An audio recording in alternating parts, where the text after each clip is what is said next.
नमस्कार, मी ज्योत्स्ना. आपण पाहत आहात न्यूज वर्ल्ड. न्यूज वर्ल्डच्या आजच्या अंकात पाहूया शहर परिसरातील विशेष घडामोडी.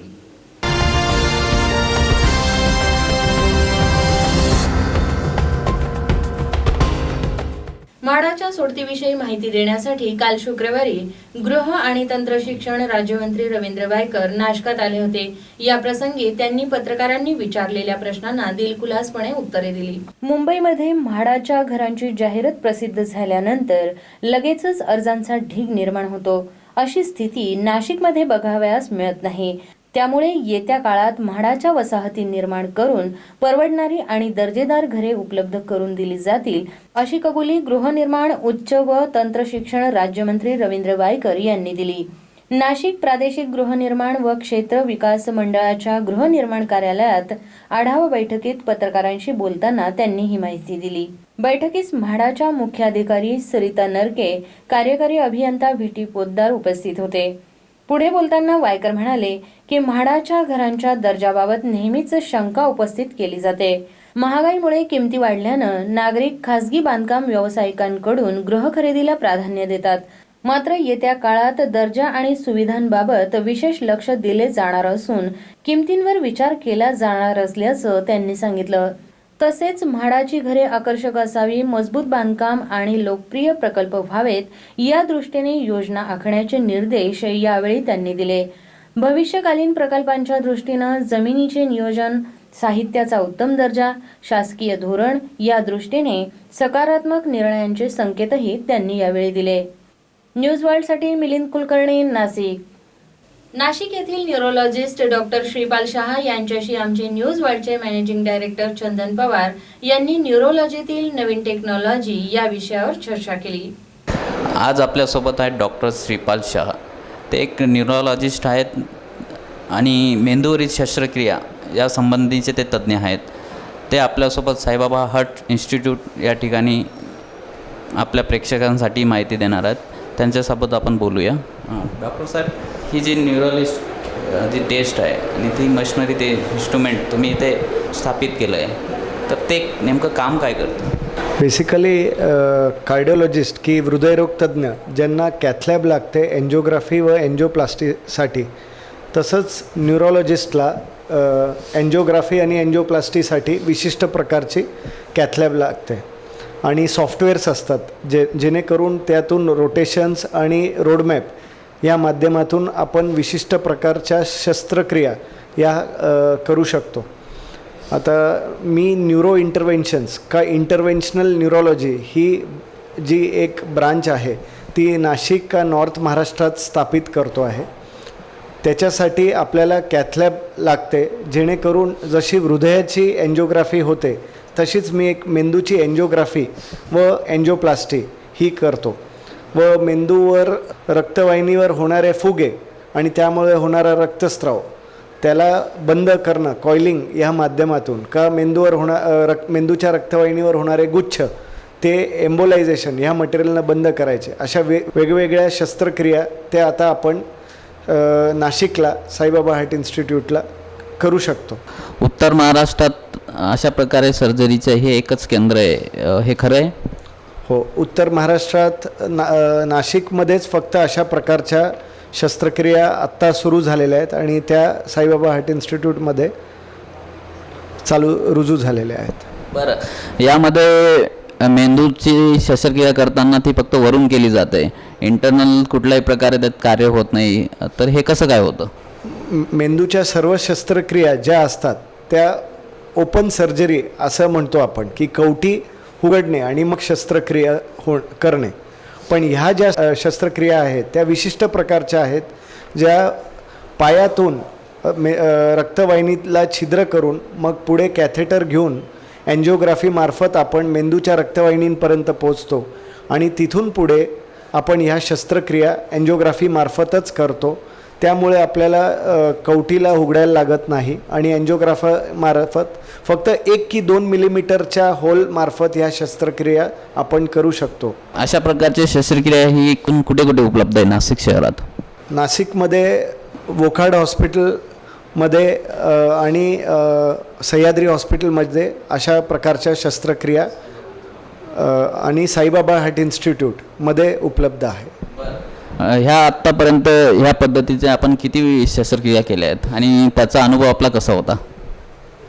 नाशिकमध्ये मी अशा प्रकारचं कार्य एक 5 ते 6 महिन्यापासून करतो आहे आणि एक 70 एन्जिओग्राफी मी आत्तापर्यंत केलेल्या आहे मेंदूच्या, आणि अशा प्रकारच्या शस्त्रक्रिया एक 15 मी आत्तापर्यंत केलेल्या आहे ज्या विशिष्ट प्रकारच्या आहेत. आपल्याला काय सर्व शस्त्रक्रिया करत असताना काही वेगळा काही अनुभव आला?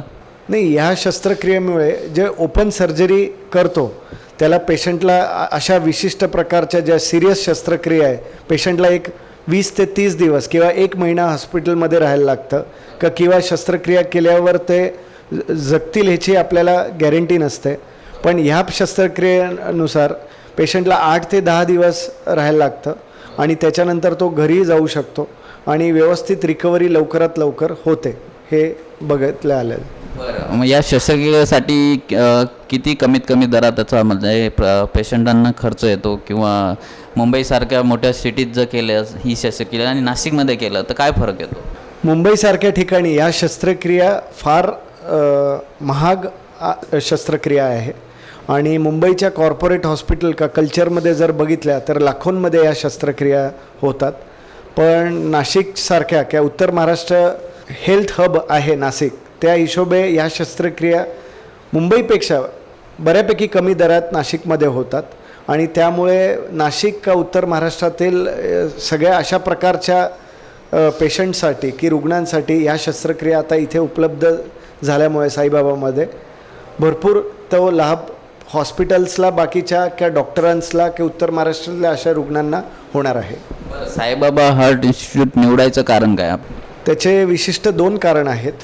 एक विशिष्ट कॅथलॅब अशी लागते जी कार्डिओ आणि न्यूरो अशा 2 प्रकारच्या शस्त्रक्रियेसाठी फार उत्तम असते आणि त्याच्यासाठी न्यूरोसाठी सॉफ्टवेअर, रोटेशन आणि रोडमॅप अशा 3 गोष्टी लागतात ज्या उत्तम दर्जाच्या लागतात. कारण मेंदूतल्या छोट्या रक्तवाहिनींपर्यंत आम्हाला एन्जिओग्राफीमार्फत पोचायला लागतं आणि तिथल्या शस्त्रक्रिया करायला लागतात.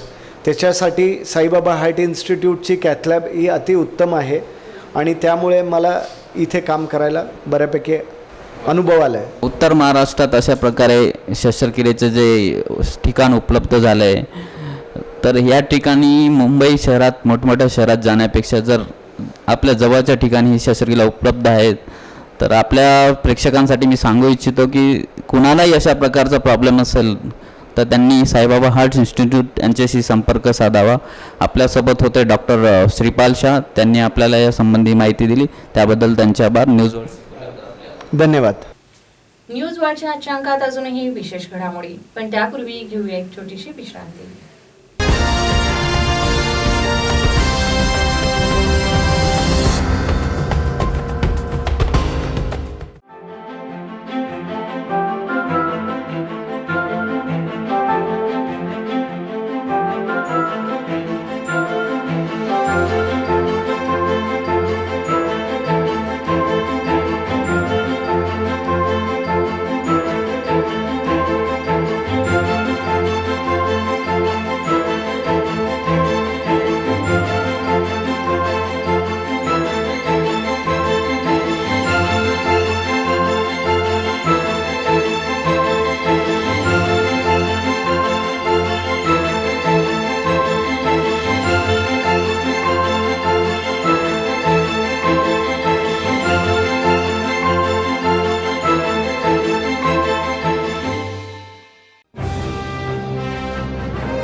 अतिक्रमणाच्या विरोधात कारवाई करून आधीच समस्याग्रस्त असलेल्या मालेगावकरांना अजून अधिक समस्याग्रस्त होण्यापासून वाचवावं अशी मागणी नागरिकांकडून होते।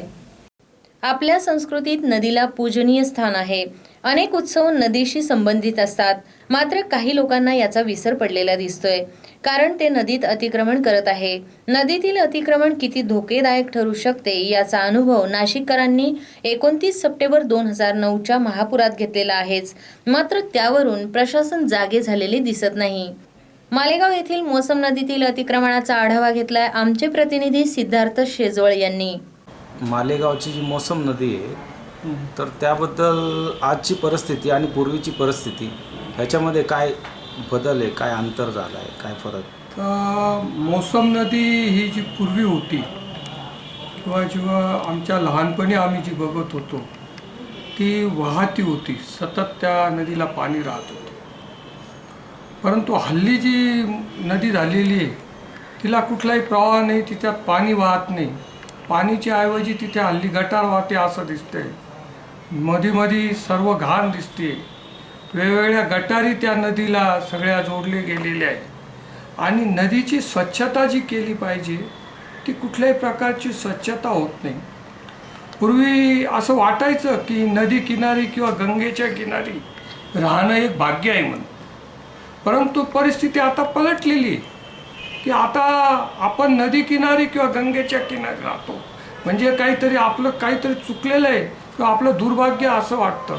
कारण गटार किंवा आपल्या गंगेला किंवा नदीला पाणीचा प्रवाह नाही, दुसरं त्या पाणीचा प्रवाह नसताना ती गंगा किंवा नदी ही चांगल्या प्रकारे कशी राहील याच्याविषयी कोणी काळजी घ्यायला तयार नाही।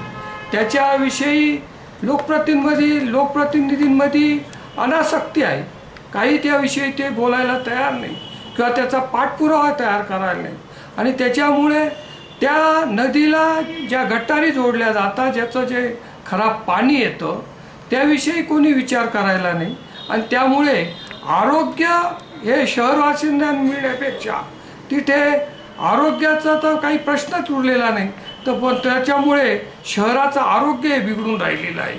आणि त्यामुळे मोसम नदीचं जसं नाशिकच्या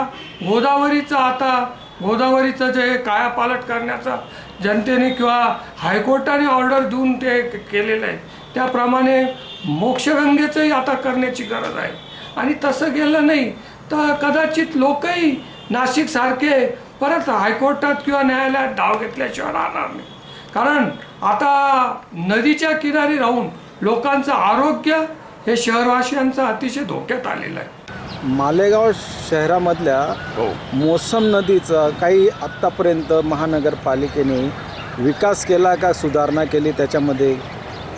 आतापर्यंत मालेगाव महानगरपालिका त्याच्यापूर्वी मालेगाव नगरपालिका होती आणि तोपासून आतापर्यंत काही एक काम मोसम नदीमध्ये काही काम सुधारण्याचं काम झालेलं नाही व आणि साफसफाईचे जे टेंडर काढलेलं आहे होतं पूर्वीचे महानगरपालिकांनी, आजची 2.5 वर्ष पूर्वीची महापौरांनी ते पैसा केंद्र शासनकडून आलेला आहे आणि महाराष्ट्र शासनाकडून आलेला होता।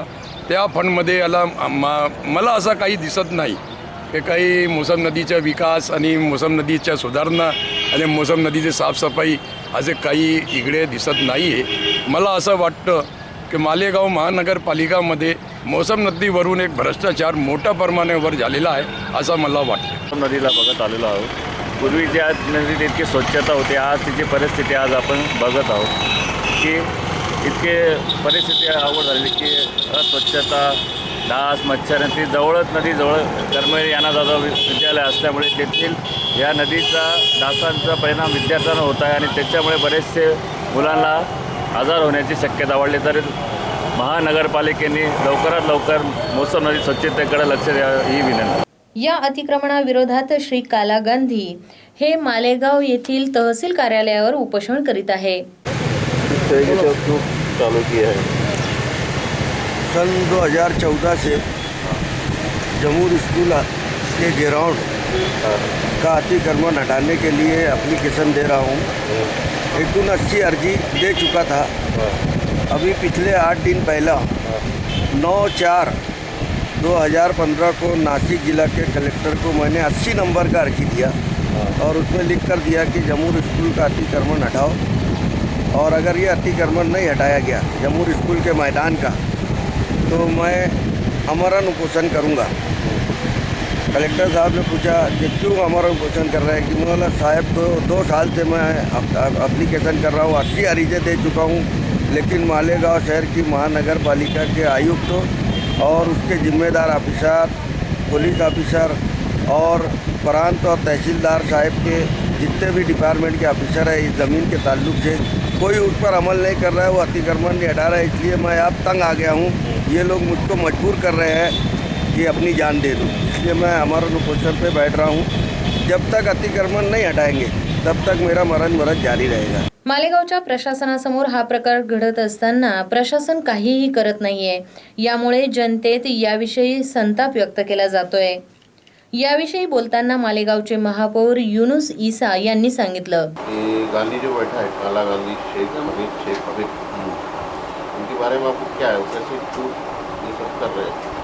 मालेगाव शहरात आदिवासी जागा बेकायदेशीरपणे अतिक्रमण करून बांधणे करने बाबत बंद करने का नहीं, ये जो काला गांधी जो बैठे हैं इसके पहले हमने 2 महीना पहले लोगों की कंप्लेंट करे थे। अच्छा। तो हमने प्रशासन को उसको फॉरवर्ड किया था और हमने पुलिस प्रोटेक्शन भी मांगा था उसके लिए कि बस 700 लोग कर्मचारी हमको पुलिस से होना चाहिए ताकि अतिक्रमण हम तोड़ सकें। बराबर।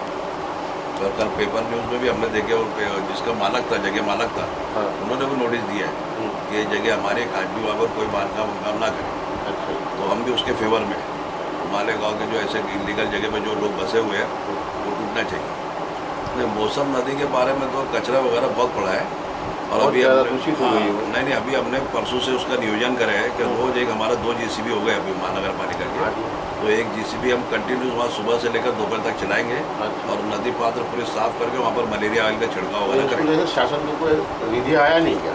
वो ये जो भिन्न तो जो है नदी सुधार का 10 करोड़ रुपया आया था। अच्छा। सुरक्षा भिन्न बांधने के लिए।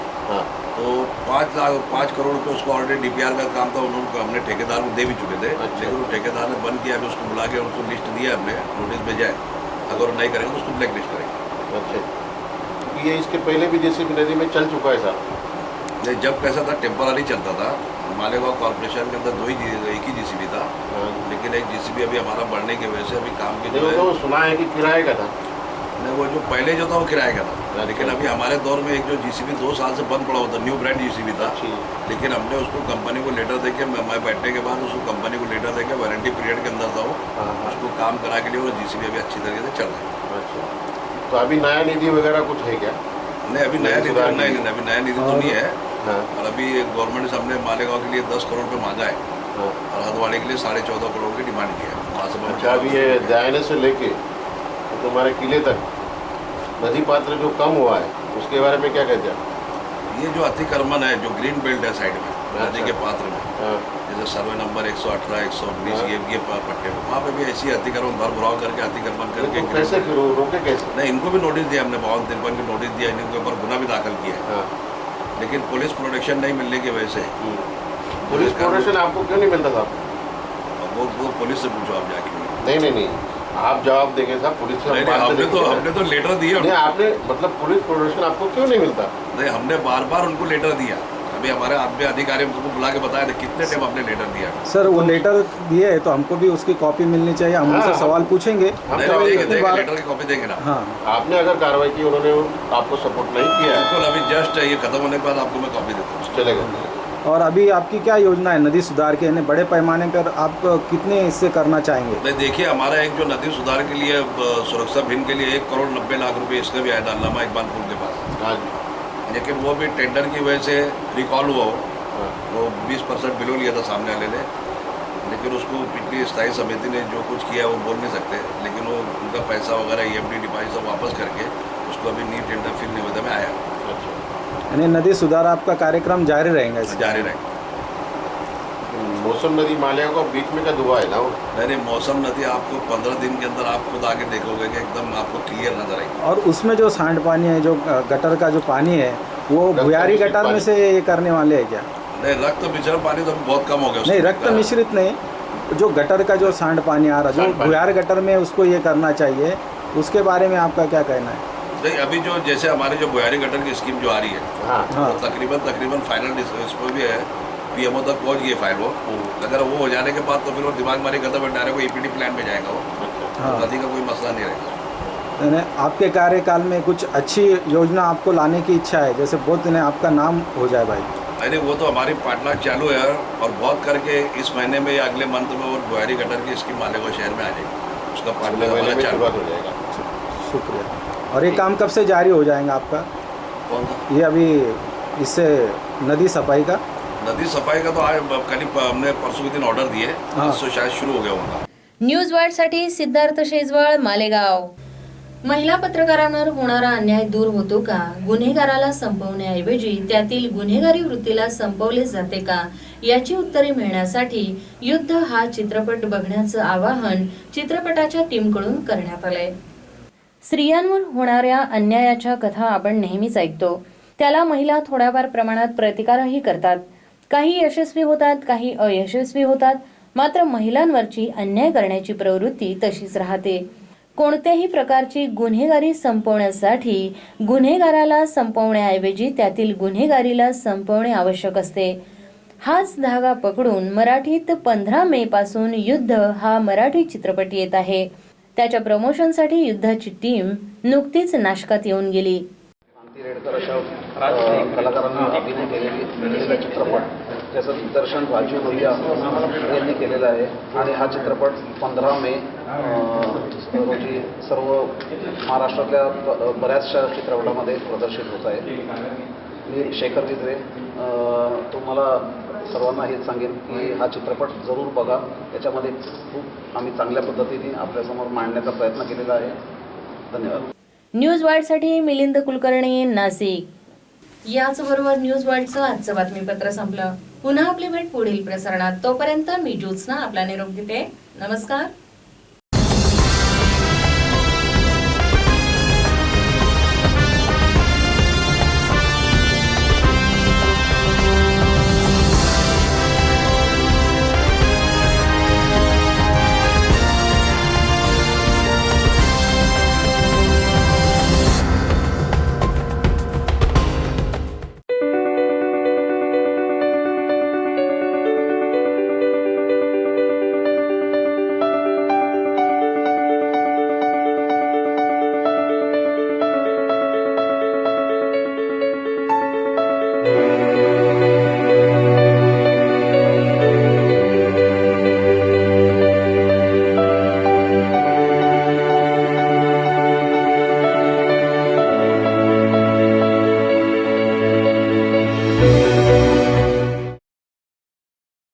महात्मा गांधी राष्ट्रीय ग्रामीण रोजगार हमी योजने यांच्या अधिपत्याखालील विहित नमुन्यासह पात्र उमेदवारांकडून ऑनलाईन पद्धतीने दिनांक 24/4/2015 पर्यंत अर्ज मागविण्यात येत आहे. पद क्रमांक 1 पदाचे नाव आहे संचालक सामाजिक अंकेक्षण संचालनालय, दर्जाचे अधिकार.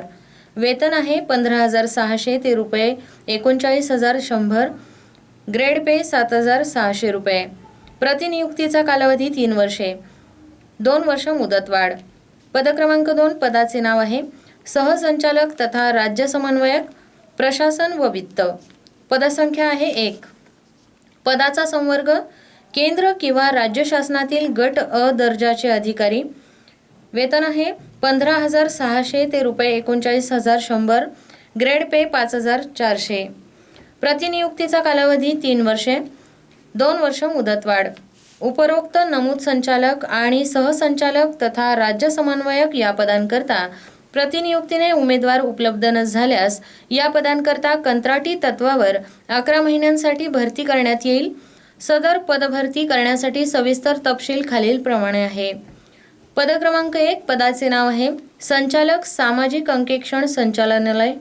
पदसंख्या 1. पात्रता आहे 1. PhD किंवा MSW समाजकार्य. 2. सामाजिक अंकेक्षण क्षेत्रात व ग्रामीण भागात काम केल्याचा किमान 5 वर्षांचा अनुभव. 3. मराठी आणि इंग्रजी भाषेवर प्रभुत्व आणि संगणकाचे उत्तम ज्ञान. 4. ग्रामीण भागात दौरा करण्याची तयारी. वेतन आहे एकत्रित मानधन 70,000 रुपये. Grade pay 5,400. दैनिक भत्ता आणि प्रवास भत्ता शासनाच्या गट अ दर्जाच्या अधिकाऱ्यांना अनुज्ञेय असल्याप्रमाणे. पद क्रमांक 2 पदाचे नाव आहे सहसंचालक तथा राज्य समन्वयक प्रशासन व वित्त. पदसंख्या आहे 1.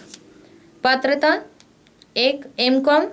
2. ICWA किंवा CA परीक्षा पास. 3. वित्त व लेखा प्रशासनामध्ये काम केल्याचा किमान 5 वर्षाचा अनुभव. 4. मराठी व इंग्रजी भाषेवर प्रभुत्व आणि संगणकाचे उत्तम ज्ञान. 5. मराठी व इंग्रजी टायपिंग अनुक्रमे 30 ते 40 शब्द प्रति मिनिट टंकलेखन पास असणे आवश्यक आहे. 6. MSCIT pass. वेतन एकत्रित मानधन 65,000 रुपये. ग्रेड पे 5,400 रुपये. दैनिक भत्ता व प्रवास भत्ता शासनाच्या गट अ दर्जाच्या अधिकाऱ्यांना अनुज्ञेय असलेल्या दराप्रमाणे. ब. कंत्राटी तत्वावर 11 महिन्यांसाठी पदभरती करण्यासाठीचा सविस्तर तपशील खालीलप्रमाणे. पद क्रमांक 1 पदाचे नाव आहे राज्य समन्वय अंमलबजावणी व नियंत्रण. पदसंख्या आहे 1. पात्रता 1. MSW समाजकार्य. 2. सामाजिक अंकेक्षण क्षेत्रात व ग्रामीण भागात काम केल्याचा किमान 5 वर्षांचा अनुभव. 3. मराठी व इंग्रजी भाषेवर प्रभुत्व आणि संगणकाचे उत्तम ज्ञान. 4. मराठी व इंग्रजी टायपिंग अनुक्रमे 30 ते 40 शब्द प्रति मिनिट टंकलेखन पास असणे आवश्यक आहे. 5. MSCIT pass. वेतन आहे एकत्रित मानधन 55,000 रुपये अधिक प्रवास भत्ता व भ्रमणध्वनी भत्ता. पद क्रमांक 2 पदाचे नाव आहे राज्य समन्वय मूल्यांकन व सुधारणा. पदसंख्या 1. पात्रता आहे 1. MSW समाजकार्य. 2. सामाजिक अंकेक्षण क्षेत्रात व ग्रामीण भागात काम केल्याचा किमान 5 वर्षांचा अनुभव. 3. मराठी व इंग्रजी भाषेवर प्रभुत्व आणि संगणकाचे उत्तम ज्ञान.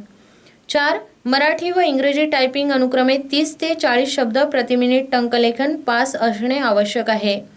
5. MSCIT pass. वेतन आहे एकत्रित मानधन 5500 अधिक प्रवास भत्ता व भ्रमणध्वनी भत्ता. अर्ज करण्याचा पत्ता उपसचिव रोहियो रोजगार हमी योजना विभाग नवीन प्रशासन भवन 16वा मजला मादाम कामा हुतात्मा राजगुरू चौक मंत्रालय मुंबई 400032 या पत्त्यावर दिनांक 24 एप्रिल 2015 पर्यंत सादर करावेत. अर्जाचा अंतिम दिनांक आहे 24/4/2015. आमची वेबसाईट आहे www.mahags.maharashtra.gov.in. नाशिक महानगरपालिका राष्ट्रीय शहरी आरोग्य अभियान नाशिक मनपा एकात्मिक आरोग्य कुटुंब कल्याण समिती नाशिक यांच्या अंतर्गत खालील पदे ठराविक वेतनावर कंत्राटी पद्धतीने भरण्यासाठी अर्हताधारक उमेदवारांच्या मुलाखतीचं आयोजन करण्यात आलेलं आहे. मुलाखतीचं ठिकाण आहे मीटिंग हॉल वैद्यकीय विभाग 3रा मजला मनपा मुख्यालय राजीव गांधी भवन शरणपूर रोड नाशिक. पद क्रमांक 1 पदाचे नाव आहे पूर्णवेळ वैद्यकीय अधिकारी. पदसंख्या आहे 12. अनुसूचित जातीसाठी 2. विमुक्त अ साठी 1. भटक्या ब साठी 1. इतर मागासवर्गीयांसाठी 2. सर्वसाधारणसाठी 6. पात्रता आहे MBBS. वय 45 वर्ष किंवा सेवानिवृत्त सरकारी अधिकाऱ्यांसाठी 62. एकत्रित मानधन 40,000. अर्ज स्वीकारण्याचा दिनांक 23/4/2015 सकाळी 8 ते 11. पद क्रमांक 3 फार्मासिस्ट. पदसंख्या आहे 18.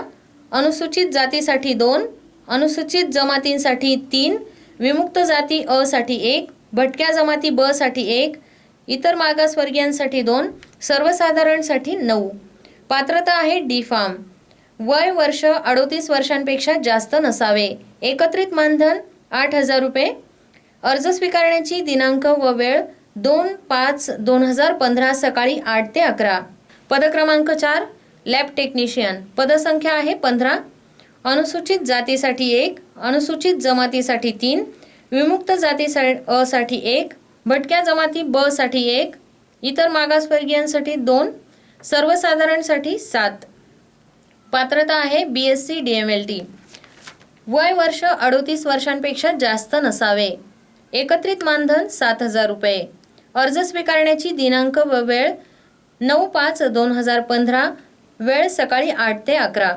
नमुना अर्ज व आवश्यक त्या कागदपत्रांची चेकलिस्ट महानगरपालिकेचे संकेतस्थळ www.nashikcorporation.in वर उपलब्ध करण्यात आली असून प्रत्येक उमेदवाराने संकेतस्थळावरून नमुना अर्ज आणि चेकलिस्ट डाउनलोड करून पूर्णतः भरून मुलाखतीच्या वेळी सोबत घेऊन येणे आवश्यक राहील.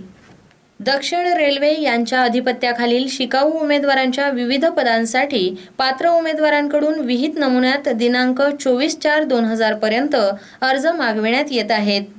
पद क्रमांक 1 पदाचे नाव आहे फिटर. एकूण जागा आहे 176. खुल्या वर्गासाठी 89, SC साठी 26, ST साठी 13, OBC साठी 48. पद क्रमांक 2 पदाचे नाव आहे मशिनिस्ट. एकूण जागा 15, खुल्या वर्गासाठी 8, SC साठी 2, ST साठी 1, OBC साठी 4. पद क्रमांक 3 पदाचे नाव आहे टर्नर. एकूण जागा आहे 20, खुल्या वर्गासाठी 10, SC साठी 3, ST साठी 2, OBC साठी 5. पद क्रमांक 4 पदाचे नाव आहे वेल्डर.